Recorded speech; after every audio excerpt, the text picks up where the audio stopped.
السلام علیکم۔ آج ہم لوگ ایک خاص موضوع پر بات کرنے والے ہیں اور آپ لوگ دیکھ سکتے ہیں کہ وہ خاص موضوع کون سا ہے۔ چلو کریں عید کے ساتھ امتحان کی تیاری۔ جیسا کہ آپ لوگ جانتے ہیں کہ عید کے فوراً بعد ہمارے سالانہ امتحانات شروع ہونے والے ہیں، تو یہ سن کر آپ لوگوں میں بے چینی ہوئی ہے نہیں ہوئی؟ اچھا، تھوڑی بے چینی ہو رہی ہے آپ لوگوں کو۔ بہرحال اس بات کو یاد رکھیں کہ زندگی میں بہت سارے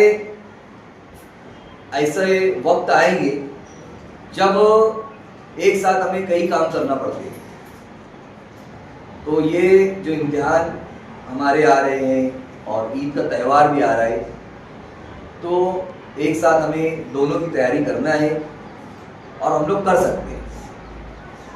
سب سے پہلے تو ہمیں یہ دیکھنا ہے کہ ہمارے پاس جو سیکنڈ ٹرم کے کتنے اسباق ہوئے ہیں اور ہمارے پاس ابھی وقت کتنا بچا ہے، کتنے دن باقی ہے۔ تو ان اسباق کو باقی جو بچے دن ہیں اس میں تقسیم کرو اور یہاں سے بالکل پڑھائی کے لیے وقت دو، زیادہ سے زیادہ وقت دو۔ جیسے آپ لوگ دیکھو، سحری میں جب ہم لوگ سحری جب ہو جاتی ہے تو اس کے بعد وقت بچتا ہے اسکول آنے تک، تو اس دوران آپ لوگ پڑھائی کرو۔ اس کے علاوہ رمضان کا مہینہ ہے، باہر گھومنے پھرنے سے بھی احتیاط کیجیے، اس میں بھی وقت ملے گا۔ ساتھ ہی ساتھ آپ لوگ کھیلنے کے لیے نہیں جاتے ہو رمضان کا مہینہ ہونے کی وجہ سے، تو وہاں پر بھی جو ہے تو آپ لوگ وقت نکال سکتے ہو پڑھائی کے لیے۔ جتنی ضرورت ہو اتنا ہی کہیں نہ کہیں جائیے، موبائل سے دوری اختیار کیجیے اور زیادہ سے زیادہ پڑھائی پر توجہ دیجیے۔ تو اس طریقے سے ہم لوگ رمضان اور عید دونوں کی تیاری ایک ساتھ کر سکتے ہیں، دونوں سے لطف اندوز ہو سکتے ہیں اور بہترین کامیابی حاصل کر سکتے ہیں ہم لوگ۔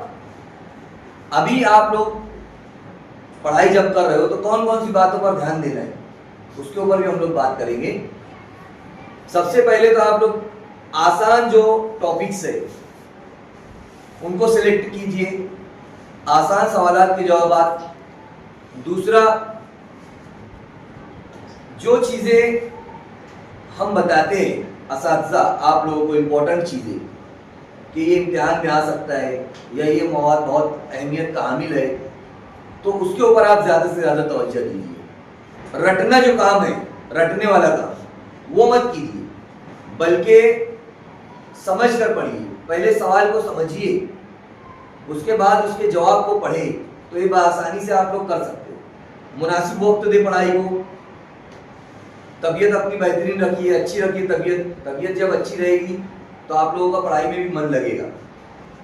رمضان مہینے ہے تو پورے دن کا آپ لوگ ایک شیڈول بنائیے کہ نماز کے لیے وقت نکالیے، اس میں قرآن پاک کی تلاوت کے لیے وقت نکالیے۔ ہماری جو والدہ ہے، والد ہے، گھر میں اگر کوئی کام کرتے ہیں تو ان کی اس کے اندر مدد کیجیے اور ساتھ ہی ساتھ پھر پڑھائی کے لیے بھی وقت دیجیے۔